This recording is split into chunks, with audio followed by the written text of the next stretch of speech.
Escucha a Nieves Santiesteban, Chari Castañeda y María Teresa Lampón en Ser Eucaristía con Jesús.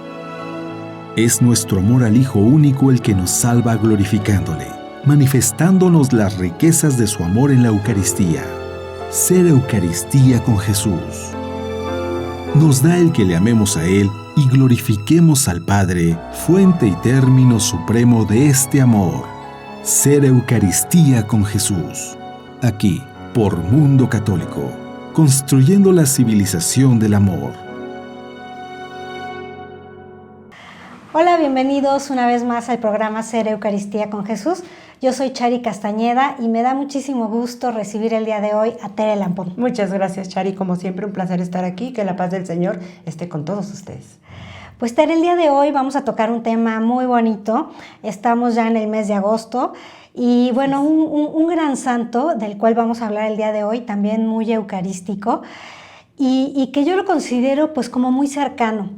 Él vivió en el siglo XX, y ahorita vamos a platicar acerca de toda su vida, pero yo lo considero muy cercano, tal vez porque también San Juan Pablo II era muy devoto de él y de hecho fue él quien lo canoniza. Exactamente, Chari, a mí me emociona mucho hablar de este gran santo, que ahorita lo vas a mencionar, porque como tú bien lo acabas de decir, es un sacerdote muy eucarístico y que nos dejó grandes enseñanzas sin hacer cosas tan extraordinarias. Exacto. Que de hecho fue como la duda de por qué lo canonizaron, si no hubo un milagro extraordinario. Ajá. Pero vamos a escucharte su biografía. Así es. Bueno, pues vamos a hablar de San Maximiliano Kolbe, este sacerdote franciscano polaco. Él nació, fíjate que en Polonia, pues precisamente en enero de 1894. Algo que a mí me llama mucho la atención y que, bueno, creo que es común a muchos santos, es que su familia era como muy católica, muy religiosa. De hecho, sus papás, su papá y su mamá, eran terciarios franciscanos. Entonces, bueno, pues ellos estaban muy, muy cerca a Jesús y, pues obviamente, a sus hijos los educaban precisamente para que estuvieran cerca de Dios, para que siempre estuvieran, pues, tanto haciendo oración con la Santísima Virgen, como pues esa devoción tan grande y esa confianza en Dios nuestro Señor. Así es, Chari, también me llamó mucho la atención porque aquí nos damos cuenta la importancia de la familia, lo que tiene que ver y repercutir con los hijos, porque en efecto ellos le enseñaron a tener fe y este Maximiliano, desde muy chiquito, que su nombre era Raymond, si mal no recuerdo, él supo cogerse de nuestra Madre Santísima y más adelante nos vas a explicar por qué. Exacto, pues él era un niño pues muy feliz, muy inquieto, era como que muy travieso y a veces pues como que su mamá sí medio se desesperaba y hubo una vez, de hecho esta historia la comenta su mamá propiamente, ella dice, hubo un día que él hizo una travesura muy grande y que ella pues se puso pues entre triste y enojada y le dijo, Raymond, que era su nombre original, ¿qué va a hacer de ti? ¿Qué vas a hacer en la vida? Porque pues te estás portando muy mal. Entonces esas palabras como que le llegaron muy al corazón al niñito, que era pues también muy sensible, y entonces decidió pedirle a la Virgen Santísima que lo ayudara. Empezó a hacer mucha oración pidiéndole que lo iluminara para saber qué es lo que iba a hacer de su vida. Así es, la respuesta que su mamá, a esas palabras que su mamá le dijo y que le llegaron al corazón, pero también me llama la intención de su sensibilidad, como bien lo acabas de decir, pero también la responsabilidad que él sintió de decir, ¿qué va a ser de mi vida, madre? ¿Sí? Entonces eso también me llamó mucho la atención. Sí, definitivamente era un niño que pues sí, a pesar de que era travieso, sí tenía ese nivel de conciencia, aunque era muy pequeño, no tenía ni 10 años cuando sucedió esto. Bueno, pues entonces él haciendo oración, de hecho nos cuenta en la historia su mamá que tenían un pequeño altar en uno de las habitaciones de la casa, un altar dedicado a la Virgen, y que pues ahí se iba el pequeño Raymond a hacer su oración y que ella empezó a notar un cambio importante en él. Se dio cuenta que como que ya era, pues ya no era tan travieso, ya de plano no hacía esas travesuras, pero que cuando se iba a hacer oración, pues como que lo veía muy absorto y a veces hasta llorando. Entonces la mamá pues se empieza también a preocupar, dice, bueno, pues ¿qué pasó aquí? Y entonces, pues ella le dice, pues puedes platicarme lo que sea, yo soy tu madre y yo puedo ayudarte en lo que sea. Entonces, él le comentó que en una de esas ocasiones que tanto él hacía oración en su casa como en la iglesia, se le apareció la Virgen y dice que la vio pues muy cariñosa, muy tierna, y que en sus manos llevaba 2 coronas, una corona roja y una corona blanca. La corona blanca que representaba la pureza y la corona roja el martirio. Y entonces la Santísima Virgen le pregunta que si quiere aceptar las coronas o que si quiere aceptar nada más una de las 2. Y él decide, pues ahora sí que gracias a la oración y a la capacidad de discernimiento que a tan pequeña edad tenía, decide aceptar las 2. Y entonces en ese momento, bueno, pues su mamá se queda pues muy sorprendida y se da cuenta de que la vida de su hijo va a ser muy especial. Así es, aquí hay 2 cosas, 2 enseñanzas muy fuertes. La primera, en el hogar, buscar ese rinconcito, ese altar, donde los padres sobre todo, puedan acudir a orar y a pedir la ayuda de nuestro Señor, porque es la escuela que le estamos dejando a nuestros hijos. Así es. Segundo, la inocencia del niño, que él aceptó. Sí. Él no se puso a pensar cuál me conviene, cuál esto, cuál... No, él dijo las 2. Entonces, en esa inocencia en que él recibe, ¿verdad? Y él vivió esa responsabilidad de aceptar las 2 coronas. Así que es. las llevó muy grabado en su corazón para toda su vida.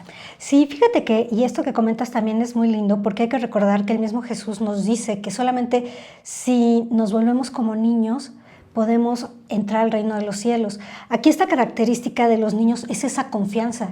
Él, como tú bien dices, no se preguntó ni empezó a dudar de, bueno, sí, no, sí. Él confió. Él sabía que la Madre Santísima se la estaba ofreciendo y que las 2 cosas eran buenas. Por eso el Señor en su palabra nos dice, háganse como niños. Sí. Porque los niños no cuestionan, aceptan, se emocionan, dicen sí, ¿verdad? Y entonces el Señor se encarga de lo demás, se encarga de imprimirlo en tu corazón y de llevar a cabo la misión por la que has sido llamado. Así es. Pues esto es muy, muy bonito. Y entonces a los pocos años, bueno, ya pasaron algunos añitos, ya cerca de que tenía 16 años, él va a entrar a estudiar pues ya propiamente en el seminario. Él, digamos que toda su vida había estado estudiando con los franciscanos, pero ya propiamente para tomar la decisión de ser sacerdote alrededor de los 16 años. Así es cuando él entra a digamos que al seminario, ¿verdad? Sí, exactamente. A prepararse, y entonces ahí empieza a ver y a ser muy marcada la misión que él, por la que él había sido llamado. Así es. Fue a los 13 años, dije a los 16, pero no fue a los 13 años cuando él ingresó. Empezó. Y justo cuando ingresa al seminario, él decide cambiar su nombre. Y entonces de Raymond lo cambia a Maximiliano en español. Y María, por la Virgen, es Maximiliano María. Exactamente. Okay. Por el amor que le tenía a nuestra Madre Santísima. Y entonces, bueno, a partir de ese momento, pues se va a distinguir entre sus compañeros a que él va a hacer muchísima oración. Él va a ser un hombre completamente de oración y va a ser un hombre muy alegre. Ya no va a ser travieso, pero va a ser muy alegre y se va a encargar, a él le va a gustar mucho ayudar a los demás, va a estar siempre en el servicio, él a ver qué hace falta, en qué puedo ayudar, cómo puedo servirlos. Así es lo que tanto hemos mencionado en este programa, que uno de los frutos de la adoración eucarística es justamente eso, el amor a Dios, la imitación, como él decía, ¿verdad?, a Cristo, y en el servicio a los hermanos, el servir, el siempre estar dispuesto a ayudar. Eso es uno de los frutos que nos caracteriza a los adoradores, que nos debería de caracterizar a los adoradores. Así es. Sí. Bueno, pues va a ser entonces en septiembre de 1910 cuando él ya empieza formalmente su noviciado. Como les comento, bueno, pues aquí él se va a distinguir también en que pues es muy inteligente y le gusta mucho estudiar. Entonces él se va a profundizar mucho en todo lo que es filosofía y teología, y lo van a mandar a Roma precisamente porque ven que tiene esa capacidad para seguir unos estudios pues ya de mayor nivel. Así es, y bueno, ahí él también se hizo notar y sobresalió, ¿verdad?, con esa inteligencia que Dios lo dotó y esa habilidad para preparar y hacer y preparar los temas, preparar libros, etcétera, que más adelante nos vas a platicar. Exactamente, y bueno, va a ser ahí en Roma cuando también empieza a tener como que un contacto todavía mucho más íntimo con la Santísima Virgen. Él empieza a plantear esta idea de crear una milicia de la Inmaculada. cuyo objetivo iba a ser, pues ahora sí que trabajar para conseguir más almas para la Santísima Virgen, para que se consagraran a ella y por ende que se consagraran a nuestro Señor. Así es la misión de la Inmaculada, Inmaculado Corazón de María, ¿no? Ajá, que es el que él empieza a iniciar. Y bueno, pues ese amor a la Santísima Virgen, él conscientemente o inconscientemente empieza a formar ese ejército de María Santísima, ¿cierto? Sí. Bueno, que lo ayudó ya en dar otros pasos, ¿no? Sí, exactamente. Entonces, bueno, cuando regresa de Roma, ya vuelve otra vez ahí a Polonia, va a crear una revista que se llama Caballero de la Inmaculada, precisamente de la Inmaculada Concepción o del Inmaculado Corazón de la Santísima Virgen. Cuyo objetivo esta revista pues era pues también evangelizar, a dar a conocer más acerca del amor de María, del amor de Jesús, y comienza en el año de 1922 con 500 ejemplares, se imprimían, pero ya para el año de 1939 alcanza cerca de 1 millón de ejemplares publicados. O sea, wow, el éxito que va teniendo es muy, muy grande. Así es, y recordemos que en aquellos tiempos no había tanta facilidad de un internet o de mandar a empastar en una impresora, en una imprenta, etcétera, sino que él hacía todo eso e iba modernizándose poco a poco, generando talleres, ¿no? de sus revistas, ¿no? Que ayudaban y apoyaban y para que le pudieran tener la capacidad de la demanda que habían tenido. Así es. Entonces, bueno, pues ahí la mano de Dios obviamente se hacía presente. De María Santísima. Claro, también, todo, ¿no? Y bueno, en el inter, en este periodo, él funda lo que sería la ciudad de la Inmaculada, que la funda en el convento franciscano donde él estaba. Es una pequeña ciudad que está a 40 kilómetros de Varsovia. Y bueno, pues ahí todos los franciscanos están consagrados a la Santísima Virgen. Y me gustaría decir algo unas palabritas que él mencionaba precisamente a raíz de esto. Dice: conquistar todo el mundo, todas las almas para Cristo, para la Inmaculada, usando todos los medios lícitos, todos los descubrimientos tecnológicos, especialmente en el ámbito de las comunicaciones. Y aquí yo me sentí completamente identificada porque gracias a Dios tenemos ahorita estos medios que los estamos utilizando precisamente para dar a conocer la palabra de Dios y para conquistar más almas. Así es, utilizar los medios de internet, etcétera, para la evangelización. O sea, indudablemente que esto va más allá de las fronteras. Y yo mucho tiempo, cuando estuve en María Visión, que yo decía: Señor, es que tu misericordia, tu amor va más allá de unas cámaras, o sea, puede cruzar, atravesar océanos, cámaras, que puedas llegar a todo el mundo. Y este medio, ¿qué más que este medio para poder llevar esa luz, ¿no? Y que ilumine todo el mundo, sí, ¿no? Que lo conozcan. Así es. Entonces, bueno, pues San Maximiliano, dándose cuenta de esto y utilizando la tecnología o los medios de comunicación de su época, fue propagando toda esta devoción. Okay. Bueno, pues para el año de 1931, pues se estaban organizando varias misiones de los franciscanos a diferentes países y él se propuso para ir a Japón. A mí también me llama mucho la atención esto porque él no sabía japonés, pero sin embargo para él no fue un impedimento. Él dijo: yo quiero ir a Japón. Yo creo que también confiaba un tanto en su capacidad, en su inteligencia, que sabía que no se le iba a dificultar aprenderlo. Pero de todos modos yo digo, bueno, pues qué aventado, ¿no? Para irse, y bueno, pues vamos a continuar. Y más que aventado es la confianza que tenía en la Santísima Virgen y en Dios nuestro Señor. Yo pienso, Chari, más que, como bien lo acabas de decir, más que eso es que cuando Dios te da una misión o te pide algo, es porque te va a dar las armas para llevar a cabo esa misión que te está pidiendo. Exactamente. Entonces él sabía y se fue con esa confianza de que voy a tener el auxilio de la Virgen y del Señor, que es el que nos va a abrir camino y nos pone personas, pone los argumentos para que pueda salir adelante, ¿no? Sí, Él se encarga de abrirnos las puertas y llevarnos por el caminito. Exactamente. Y bueno, si volvemos a mencionar que Él era tan allegado a la Santísima Virgen, al Santísimo Sacramento, pues ya tenía todo, ¿no? Sí, claro. Y bueno, y eso también ahorita lo vamos a comentar. Entonces, bueno, pues él se fue a Japón y pudo abrir una nueva ciudad de la Inmaculada, ahí en el monasterio a donde él llegó, a la ciudad en donde él estuvo también. Y también publicó la revista de Caballeros de la Inmaculada, ya la publicó en japonés, obviamente. Y bueno, pues también tuvo mucho éxito. Fíjate nada más, hasta dónde llegó todo este trabajo, toda esa labor, ¿no? Ahora sí que internacional, porque ya lo pasaba, digamos, lo empezaron a conocer. Sí. ¿No? Sí. Se hizo famosa en ese sentido, ¿no? Así es, exactamente. Bueno, para el año ya de 1936 regresa a Polonia. Hay que recordar que ya en esta época pues había tensiones muy fuertes, ya estaba pues a muy poco tiempo de estallar la Segunda Guerra Mundial. Entonces, bueno, pues él pues sigue con su misión, sigue publicando la revista y bueno, esta revista va a incomodar mucho al gobierno nazi que ya habían invadido a Polonia, que ya estaban gobernando.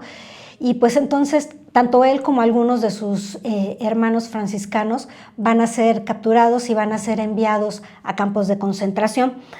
Esta primera ocasión que fueron encarcelados y enviados no estuvieron demasiado tiempo y fíjate que ellos fueron liberados el día de la Inmaculada Concepción. Fíjate nada más. Sí. Qué señal de que la Virgen estaba, ¿no? Ahí. Aún, como bien dice la palabra de Dios, ¿no? Todo es para bien de aquellos que aman. Exacto. Entonces, bueno, había fechas características de que la señal de que la Virgen estaba ahí. No te preocupes, no estoy yo aquí que soy tu madre, recuerdo las palabras. Sí, ¿no? claro. Me imagino que en aquel entonces en el corazón del padre Maximiliano sonaba, ¿no? Aquí estás, María, aquí estás. Sí, definitivamente. Bueno, pues una vez que él es liberado, igual que sus compañeros, pues va a seguir trabajando, él no se va a dar por vencido y bueno, pues esto pues va a ocasionar que pues haya otra vez incomodidades en el gobierno nazi, ¿sí? Y entonces, pues en 1941, él va a ser nuevamente hecho prisionero, va a estar también en algunos campos de concentración y al final va a ser mandado a Auschwitz. Ahí él pues no se va a dar por vencido a pesar de las condiciones infrahumanas en las que no solamente vivía él sino todas las personas a su alrededor. Él creo que descubrió también que pues ahí tenía una misión y que era también un lugar muy importante en donde él tenía que llevar la palabra de Dios, dar ánimo o esperanza a las personas que vivían ahí. Así es, a pesar de su trabajo tan fuerte, ¿verdad? Tan humillante, en la situación en la que ellos se desenvolvían y todo, él en las tardes utilizaba el tiempo para confesar a sus compañeros, aquellos que requerían, ¿verdad? Que se acercaban, que sabían que él era sacerdote, no nada más un consejo, sino también la absolución de la confesión. Qué maravilloso. Entonces, eso indudablemente cuando un sacerdote injustamente, ¿verdad? Aprendido, porque él fue su único, digamos que su único error fue propagar la devoción a nuestra Madre Santísima, ese fue su gran error, para que lo metieran ahí, él utilizó, ¿verdad? Esos momentos para servir. Exacto. Porque en él estaba en su corazón impreso el servicio. Imitar a Cristo es en el servicio. Sí, exactamente. Y entonces, bueno, pues quienes lo conocieron y quienes sobrevivieron a ese holocausto, dan testimonio de que él era un hombre que siempre era muy generoso, siempre estaba tratando de ayudar a los demás, ¿no? De siempre darles ánimo, siempre de pedirles que siguieran adelante. Así es. Bueno, pues yo imagino que todos ustedes alguna vez han oído o han conocido o han visto alguna película relacionada como los campos de concentración, la situación tan fuerte que vivían. Y entonces pues había mucha gente que no lo soportaba y que había algunos que hasta se suicidaban y había algunos que pues escapaban. Y entonces resulta que el 3 de agosto de 1941 un prisionero se escapa. Y las represalias que toman los nazis que los estaban vigilando era que eligieron a 10 de las personas que estaban ahí y las iban a meter a un calabozo para que murieran de hambre y de sed. Una de las personas que estaba ahí, que era el sargento no sé pronunciar el polaco, pero algo así como Francisco Gajownicek, que era polaco, que era también compatriota de San Maximiliano, fue apresado.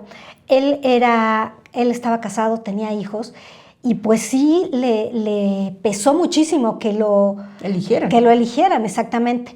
Y entonces, pues aquí también quienes vieron, y el mismo Francisco que después sobrevivió, comenta de que San Maximiliano se atrevió a hacer el intercambio.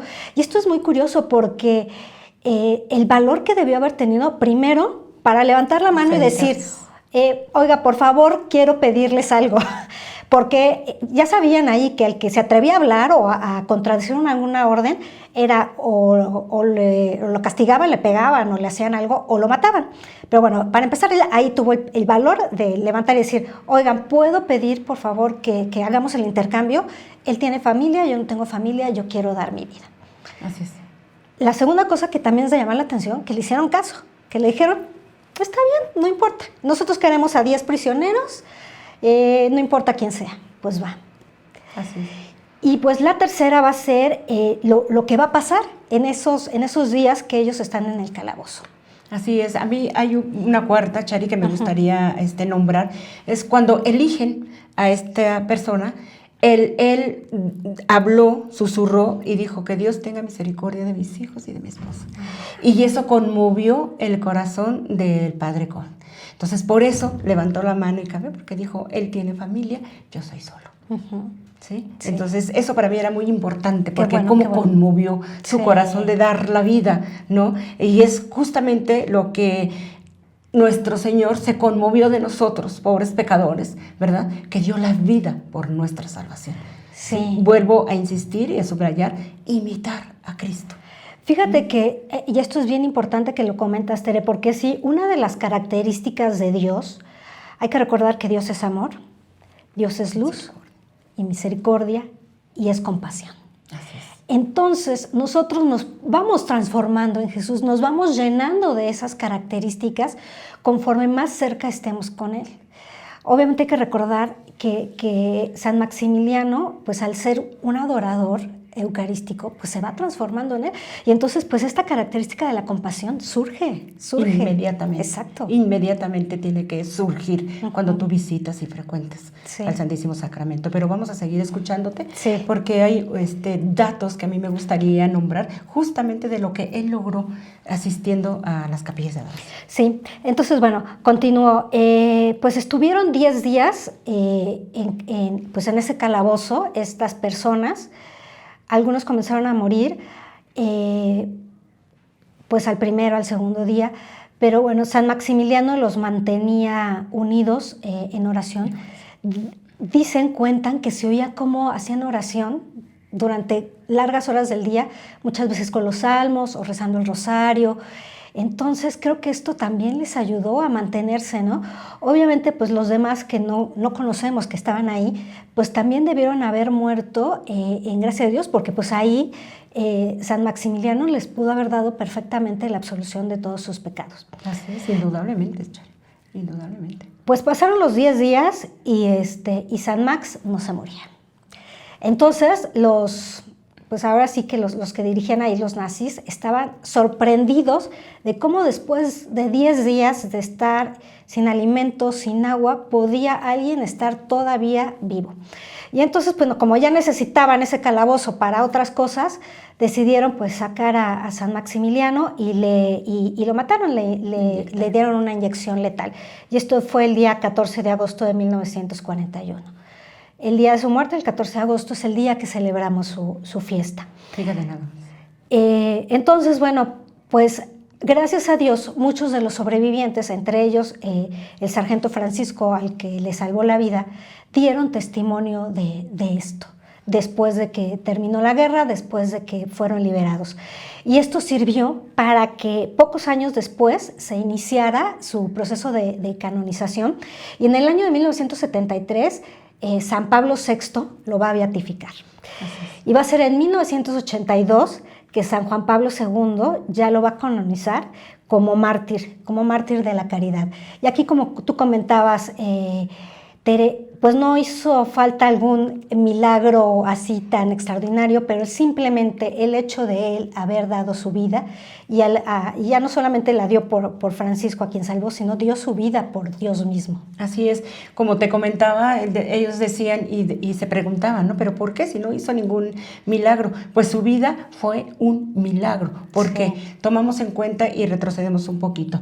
Él durante el tiempo que estuvo en ese campo, de qué manera se ganó a algunas personas que le proporcionaban el vino y el pan que les daban era pan ácimo. O sea, podía consagrar el pan y el vino. ¿Y de qué manera le hacían llegar el vino? Pero él celebraba misa diario. Número 2, cuando ya cuando ya lo detuvieron, que estuvo en el calabozo sin agua, sin pan, sin alimento, más que el alimento espiritual, aún a pesar de que él sufría de tuberculosis, que era una persona débil por la enfermedad, fue 3 de los últimos que quedaron con vida. Eso solamente te sostiene nuestro Señor. Claro. O sea, eso fue un milagro para mí. Durar tanto tiempo, tan débil, tan enfermo, tan trabajado, tan maltratado, en unas circunstancias malas, de vivir en la humedad, etcétera, etcétera, todo lo que sabemos que se vivió en ese campo, ¿verdad? Y él superó todo eso.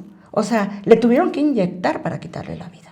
El Señor no se la quitó, no se lo llevó antes, porque eso para mí ya era un milagro súper extraordinario, vuelvo a repetir, para una persona tan débil. Sí. Indudablemente, digo yo, cuando estuve preparándome para esto, cuando las personas se acercaron para darle la inyección, él les dio la bendición. Qué maravilloso.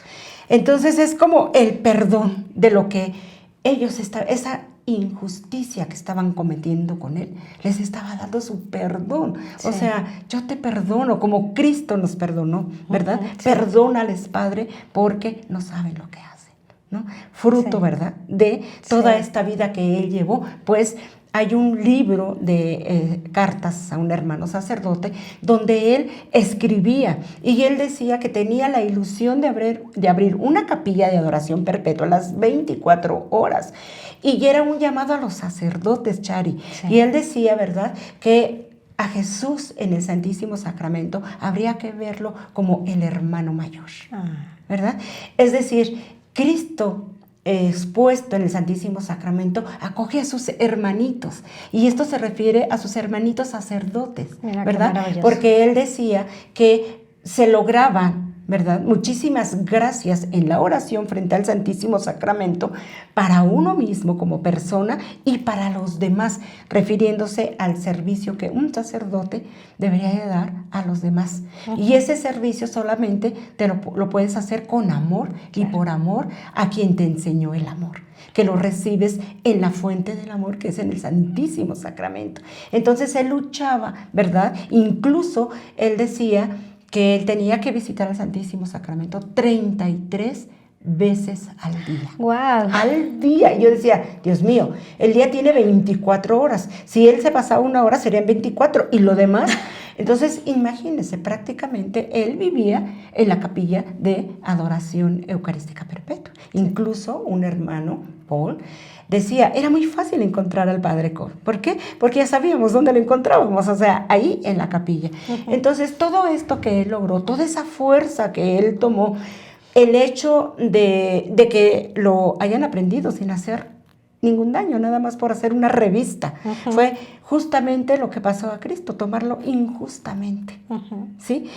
Y ahí es donde él subraya, ¿verdad? Si nosotros vamos a imitar al hermano mayor, tenemos que pasar lo que el hermano mayor pasó.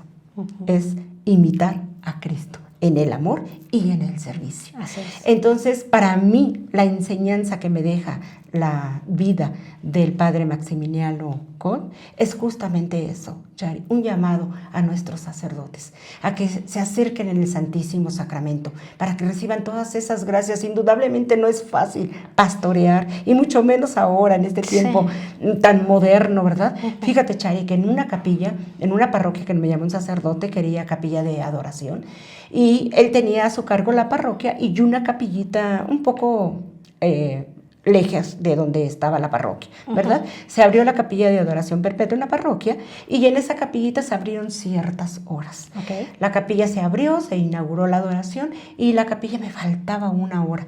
Y entonces el padre en una junta me dice, ¿qué pasa? ¿Por qué no se abre la capilla? Le dije, me falta, padre, 1 hora que tengo en blanco. ¿Qué hora te falta? Las 3 de la mañana, padre, me hace falta esa hora. Y me dice, bueno, pues anótame a mí. Y todavía le digo, ¿seguro? Anótame a mí, yo voy a las 3 de la mañana. De esto ya tiene más de 8 años, ¿sí? Ha pasado el tiempo, la parroquia ha habido cambios de sacerdotes y la adoración se vino abajo, ¿sí? Pregúntame si la capilla sigue. Donde el padre asistía, la capillita sigue en su adoración, en sus horas que eligió hasta la fecha. Te estoy hablando de hace 8 años. Ay, qué maravilloso. ¿Sí? Entonces, vean la importancia que tiene que nuestros sacerdotes sean los primeros adoradores, que estén ahí frente al Santísimo Sacramento, ¿verdad? Y tomando en cuenta lo que el padre propone.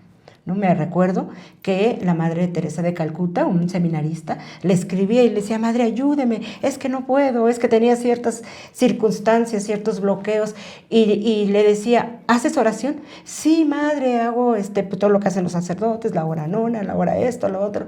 ¿Haces oración? Y le vuelve a repetir, sí, también hago mi rosario. Y le vuelve a repetir la madre, ¿haces oración? Y dice, pues entonces lo que te hace falta es ir al Santísimo Sacramento. Sí. ¿Sí? Porque Él es el que te llena y te ayuda para la misión a la que has sido llamado desde toda la eternidad. Ay, qué es la que nos da la fortaleza, nos da la inteligencia, porque nosotros por sí solos, Chari, no podríamos mover un solo dedo. Sí, y fíjate que sí hay padres que están a veces como que muy atareados y dicen, ¿a qué horas voy a ir? Y yo creo que cuando nosotros decidimos, Dios nos va dando los tiempos. Y el ejemplo aquí de San Maximiliano, que bueno, pues se daba sus escapadas, a lo mejor no se quedaba 1 hora todas las 33 veces, a lo mejor iba un par de minutos, pero todo eso lo fortalecía y él sabía que lo fortalecía para seguir adelante con su misión. Creo que es muy importante y es parte de lo que nosotros les compartimos en este programa, la importancia de la adoración eucarística, de que nos demos ya por lo menos 1 hora a la semana, ya si podemos ir más, ya sea que el Santísimo esté expuesto, que eso bueno es maravilloso, pero si no está expuesto, con que hagamos esa adoración ante el sagrario también es muy válida. Así es, y no nada más es la misión como sacerdotes, Chari, es nuestra misión como ser humano. Claro. Llámese padres, madres, alumnos, hermanos, o sea, es esa responsabilidad de tener la sabiduría de Dios, que solamente viene de Dios para ayudarnos a cumplir esa misión, ¿verdad? Decía un sacerdote, ¿no? Más vale 20 minutos estar frente al Santísimo que leas un libro para sacar un tema. Ok, sí. ¿Sí? Entonces el hecho de estar frente al Santísimo Sacramento pues nos ayuda, Chari, a darnos justamente aquello que necesitas, ¿verdad? Él nos da las armas, como te decía, tú nada más dale tu sí, y Él da las armas para poder llevar a cabo la misión a la que ha sido encomendado, ¿verdad? Porque Él de hecho no eligió muchos sabios, ¿verdad? Y volver a repetir, y no está por demás decir, hacernos como niños y aceptar, no cuestionar. A Dios se le acepta, ¿no? Exacto, entonces y al principio, cuando yo comencé el camino del Señor, que yo tenía 2 semanas de haber entrado y de repente me dan un tema, yo le decía, ¿por qué yo no sé nada? Y entonces un sacerdote me dio así como que un cocazo y me dijo, tú pon tu 1%, que el Señor va a venir a poner el 99%, tú no eres nada. Y eso me marcó para toda la vida, Chari. Yo dije, tiene toda la razón. Entonces, cuando me dan algo, yo, ups, pues Señor, a ver, ¿qué haces conmigo? Porque, pues esto así o así, ¿no? Entonces, no sé tú si has experimentado en tu vida y ves la mano de Dios cuando dices, ¿cómo saqué adelante esto? ¿Cómo hice esto, no? Sí, hay que confiar en Él, ¿no? Y hay que, pues precisamente pedirle que nos dé, como tú dices, esas armas, ¿no? Que nos dé la sabiduría, que nos dé la conciencia, que nos dé esa luz, ese amor, esa compasión, precisamente para saber qué hacer en cada situación. Y hay que recordar que también lo hemos dicho muchas veces aquí, pero yo no me canso de decirlo, Dios nos ama y Dios quiere que nosotros seamos felices. Si nosotros confiamos en Él, Él nos va a llevar por el camino de la felicidad en la que nosotros vamos a ser plenamente felices. Y desde aquí en la tierra, y comenzamos a construir esa felicidad que vamos a disfrutar por toda la eternidad. Así es, y ¿sabes qué es lo más bonito de todo esto? Es justamente esa compasión del Señor, que Él me ama tal como soy, con mi pecado. O sea, me acepta. A lo mejor dice, no estoy de acuerdo con este pecadito, pero te acepto como eres, te amo, te acojo como mi hijo, ¿verdad? Y para los sacerdotes, pues es bueno saber que los acoge como sus hermanitos menores, ¿verdad? Ay, que sí. siempre los está cuidando, que siempre los está protegiendo, que Él va un paso adelante de ustedes para que ustedes cumplan esa misión y sobre todo ese amor de nuestra Madre Santísima También. para sus siervos, pues, los sacerdotes, ¿verdad? Sí. Cómo los encomienda a su protección, y aquellos sacerdotes que se consagran a la Virgen María tienen un gran éxito en su apostolado, en su misión. Así es, Tere. Bueno, pues pidámosle mucho a San Maximiliano Kolbe en esta fecha y bueno, y siempre que también que ruegue por nosotros y que sea un intercesor ante Dios nuestro Señor y sobre todo ante la Santísima Virgen para que nosotros también pues lo imitemos en ese caminito. Así es, y que no se quede frustrado ese deseo que él tenía de abrir la capilla de adoración perpetua, que se fue con ese interés, ese amor, que entonces él interceda para que en todos los lugares haya capillas de adoración perpetua, donde tengamos ese lugarcito, ¿verdad? Donde podamos llegar a orar, a llorar y a sentir el amor de Dios. Así es. Pues Tere, muchísimas gracias por acompañarnos una Gracias, vez más. Chari. Pues nos da muchísimo gusto que compartas todos estos conocimientos con nosotros, con toda la gente que nos sigue. Yo también quisiera hacer un especial agradecimiento porque ya cada vez son más personas las que nos hacen favor de seguir, gracias. Muchas que nos dan me gusta en YouTube. Todos sus comentarios se los agradecemos mucho, todas sus sugerencias también se las agradecemos mucho. Hay gente que nos escribe de diferentes partes del mundo. Recuerda que nosotros estamos en Ciudad de México, pero bueno, muchas gracias a todos los que nos siguen alrededor del mundo. Y pues igual si tienen algún tema que les gustaría que desarrolláramos aquí en el programa, pues adelante, envíennos también esa sugerencia, claro. Y pues con gusto lo prepararemos en conjunto con el Espíritu Santo. Así es, este lugarcito es de ustedes. Háganlo. Hagan sus comentarios, nosotros los esperamos y con la ayuda de Dios pues estaremos aquí comentando. Así es, pues ¿verdad? Muchas gracias, Tere, muchas gracias. Muchas gracias.